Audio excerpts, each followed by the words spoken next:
Hello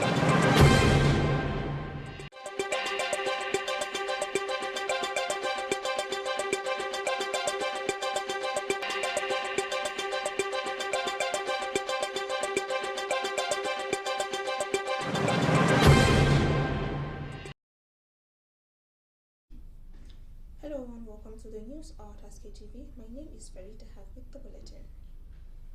Ivory Coast authorities have imposed a sweeping 2-month ban on political rallies and demonstrations just a week before the presidential election, in a move further restricting opposition activity. The ban, announced late Friday by the Interior and Defense Ministries, applies to all political parties and groups except the 5 candidates officially approved to contest the October 25 vote. It comes amid recent tensions following the exclusion of opposition heavyweight Lieutenant Gbagbo and Tenjen team from the race. Hundreds of people rallied at the protest in Abidjan last week, with security forces dispersing crowds. Sporadic unrest, including road and school blockades, has been reported in several regions. Around 700 people have been arrested over the past week, according to Public Prosecutor Umbar Brahman, who said phone data revealed claims from attack on public institutions which he described as acts of terrorism. On Tuesday, 26 protesters were sentenced to 3 years in prison for public order offences, and another 105 are due to stand trial next week. The opposition coalition, which include Gbagbo's African People's Party Ivory Coast and Team's Democratic Party of Ivory Coast, has denounced President Alassane bid for a 4th term. Amnesty International urged authorities to stop repressing protests, but Justice Minister Samson Kamblin defended the crackdown, citing national security concerns. In our next report, a Kremlin invoice have been proposed building an undersea tunnel linking the United States and Russia, suggesting it could be built with the help of U.S. billionaire Elon Musk's The Boring Company.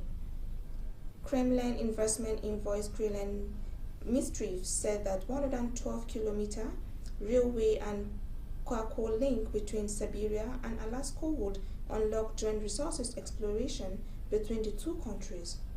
U.S. President Donald Trump, who has promised a drill baby drill during his 2nd term, that he thought the proposal was interesting during a White House meeting with Ukrainian President Volodymyr Zelensky.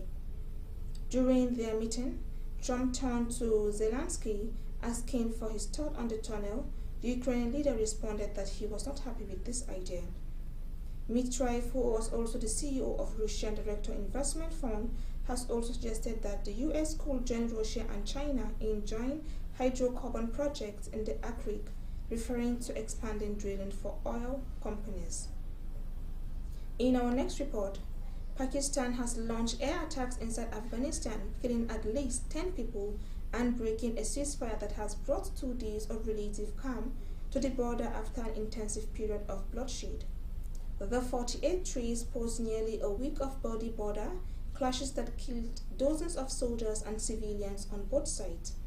A senior Taliban official told the AFP news agency that Pakistan has broken the ceasefire and bombed 3 locations in Paktika, adding that Afghanistan will retaliate. 10 civilians were killed and 12 others were wounded in the attacks, a provincial hospital officially told AFP on condition of anonymity, adding that 2 children were among the dead. In a statement released after the attack, an Afghan government spokesperson said officials from both countries will hold crisis talks in Doha on Saturday. Zabihullah Mujahid said in a statement that, as promised, negotiations with the Pakistanis said will take place today in Doha. In our next report, members of the International Maritime Organization have voted to postpone approving a plan to cool shipping emissions after United States President Donald Trump threatened to impose sanctions on countries that supported the measure. The vote on Friday set back plans to regulate the shipping industry contributions to climate change by its least 12 points, even though the net zero framework had already been approved by members of the London-based IMO, a United Nations body, in April. The decision to formally delay adopting the framework until late next year came a day after President Donald Trump took his oath truth on social platform. He said the United States will not stand for the global green new scam tax on shipping, telling countries to vote against the plan. Washington also threatened to impose sanctions, visa restrictions, and put levies on countries that supported the deal. In advance of this week's meeting in London, about 63 IMO members who had voted for the plan in April were expected to maintain their support to curb on emissions, and others were expected to join the initiative to formally approve the framework. In our next report, a commercial passenger flight operated by Air China was safely off Hangzhou to Hincheng International Airport near Seoul, South Korea. The plan was diverted for an unscheduled landing in Shanghai International Airport to ensure flight safety.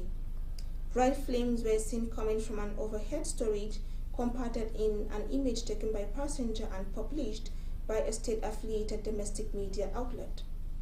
There was a black smoke in the cabin. The image showed as the least one passenger was seen trying to extinguish the blaze. It made a complete turn over the sea